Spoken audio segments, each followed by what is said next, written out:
Kita akan lanjutkan perbincangan kita hari ini, pemirsa. Saya akan kembali ke Bu Fitria. Bu Fitria, tadi kan disampaikan bahwa pihak sekolah ini setuju dengan kebijakan dari Kang Deddy Mulyadi. Tapi harus ada kategori-kategori nakal ini yang dipersempit lagi begitu, Bu ya?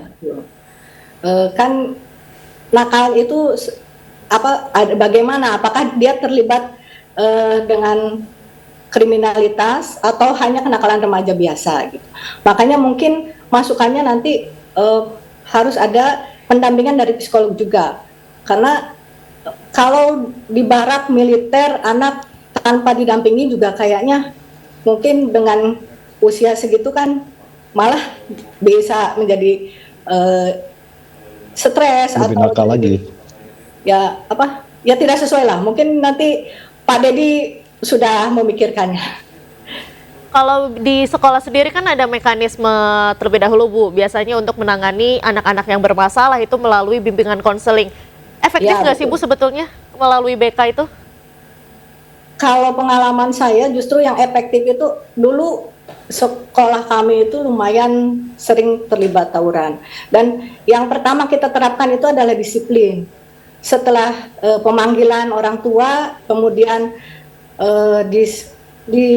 disiplin, dipantau, itu alhamdulillah sudah tidak terjadi lagi beberapa tahun ini terlibat tawuran. Jadi kalau saya simpulkan, ini ada di benang merahnya itu disiplin. Kalau kita disiplin yang ketat gitu, komunikasi dengan orang tua dan siswanya bagus, itu insya Allah tidak akan terjadi demikian sampai kriminalitas yang kalau kita lihat kemarin kan ada yang bawa senjata tajam sampai ngebacok, ada juga yang sampai waktu itu korban jiwa ya. Itu memang seperti tadi sih betul ya Pak Deddy Rahim, mohon maaf tadi sama kayak dari hal-hal kecil itu, anak itu kan dari rumah berangkat ke sekolah tidak memakai helm dibiarkan. Nah, itu kan udah bibit-bibit sebenarnya ya.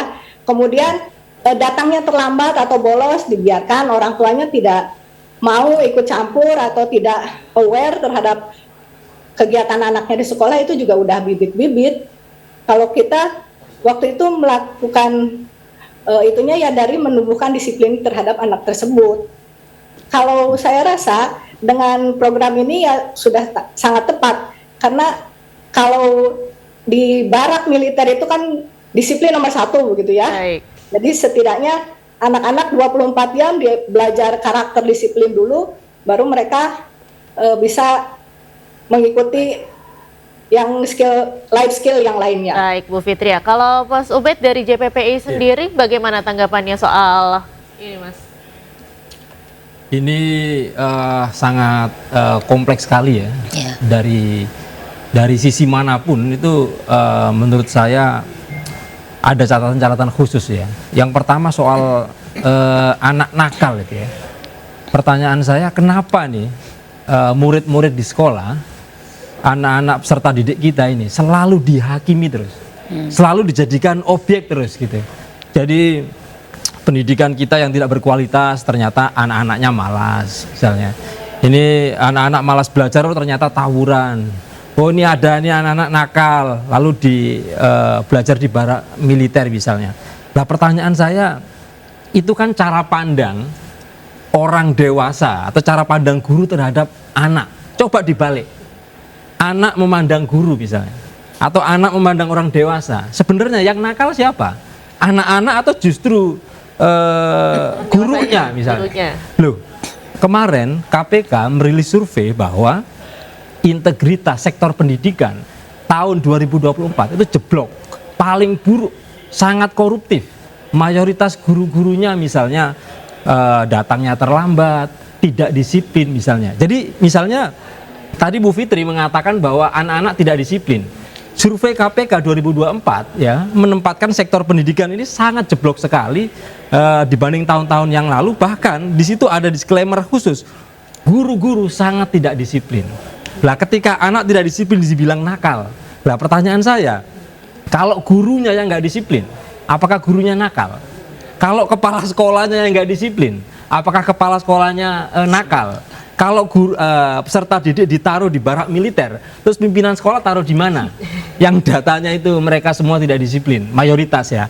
Jadi ini sebenarnya sangat kompleks ya. Apalagi Gubernur Jawa Barat ini juga kita mempertanyakan atas dasar apa gitu. Mana kajiannya bahwa pendidikan ala barat militer itu jauh lebih baik daripada sistem yang ada di sekolah. Itu menjadi pertanyaan, kalau anak-anak ini katakanlah misalnya yang tidak disiplin, lalu mereka kemudian dianggap tidak layak untuk masuk sekolah, lah buat apa ada sekolah? Gitu loh. Jadi sekolah itu kan bagaimana menguatkan pendidikan karakter di situ. Yang tidak disiplin masuk sekolah jadi disiplin. Yang nggak bisa baca masuk sekolah jadi mahir membaca, gitu kan. Yang nggak bisa matematika masuk sekolah jadi pintar matematika. Nah itu fungsi sekolah. Nah kalau kepala sekolah angkat tangan terhadap anak-anak yang tawuran misalnya, ya kan? Kalau sekolah angkat tangan terhadap peserta didik yang terlibat perjudian misalnya, satu misal, fungsi sekolah apa? Fungsi guru, kepala sekolah, dinas pendidikan yang setiap tahun misalnya tahun ini ada 724 triliun dikucurkan buat sekolah-sekolah. Apa? Kita bakar-bakar uang saja, pemborosan. Nah, saya pikir usulan dari Gubernur Jawa Barat ini secara tidak langsung itu adalah tidak mengakui kredibilitas sekolah, merendahkan fungsi guru di sekolah gitu. Jadi guru fungsinya apa kalau mendampingi peserta didik aja nggak bisa? Sistem sekolah ini apa yang salah dengan sistem sekolah? Kenapa sistem sekolah tidak kemudian menumbuhkan karakter yang kuat? Justru integritas yang buruk itu di sektor pendidikan. Ini sebuah tanda tanya besar. Apalagi kalau kita lihat beda banget cara belajar ya di institusi sipil dengan cara belajar dengan institusi militer, beda banget. Sekarang saya tanya, kalau Anda melakukan kesalahan di barak militer, hukumannya apa? Ya ditabokin, ya ditendangin. Ya itu cara militer. Coba dipraktekkan di sekolah. Pelakunya masuk penjara itu. Itu karena masuk delik kekerasan di sekolah gitu. Jadi beda banget cara pandangnya inilah. Inilah yang bermasalah gitu loh. Contoh misalnya disiplin, kepatuhan di militer itu adalah hierarki. Siapa yang lebih tinggi? Ya, suruh minum, minum, suruh makan, makan. Asal yang nyuruh lebih tinggi hierarkinya. Kalau di sekolah, kepala sekolah bilang, sekarang kamu jangan masuk sekolah, itu bisa membantah. Kenapa Pak saya dilarang masuk sekolah? Apa alasannya? Jadi yang satu adalah kepatuhan secara hierarki, sementara di sekolah yang diasah adalah nalar kritis. Jadi ini gapnya jauh sekali. Makanya saya pikir kalau misalnya ini harus dipaksakan, saya kok meyakini ini kemungkinan besar pasti akan gagal. Baik. Kalau Bu Joyce sendiri memandangnya seperti apa, Bu? Iya, ini kita bicara tentang remaja ya. Remaja itu dalam fase perkembangan manusia, itu fase yang paling unik. Di situ ada dua kondisi yang bertolak belakang. Satu, dia ingin mandiri, ya, menunjukkan bahwa saya bisa, saya hebat. Tapi sisi lain dia masih bergantung finansial, sosial, dan sebagainya. Dan perlu digarisbawahi, ini usia-usia yang tingkat berpikirnya masih belum matang.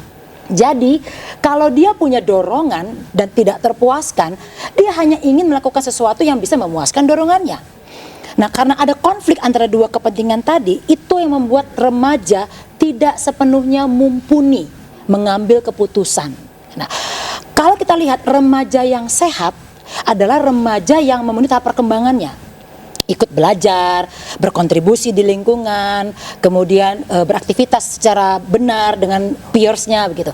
Tapi kalau dia sudah mulai menyimpang, masuk pada fase kenakalan remaja.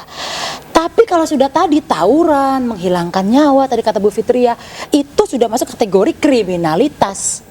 Jadi saya setuju dengan Bapak-Bapak Ibu sekalian itu mengatakan treatmentnya harus berbeda. Itu yang pertama. Lalu yang kedua, kalau hanya bentuknya ini pendisiplinan dan sifatnya isolatif, ini hanya bentuk tanda kutip lagi, hukuman.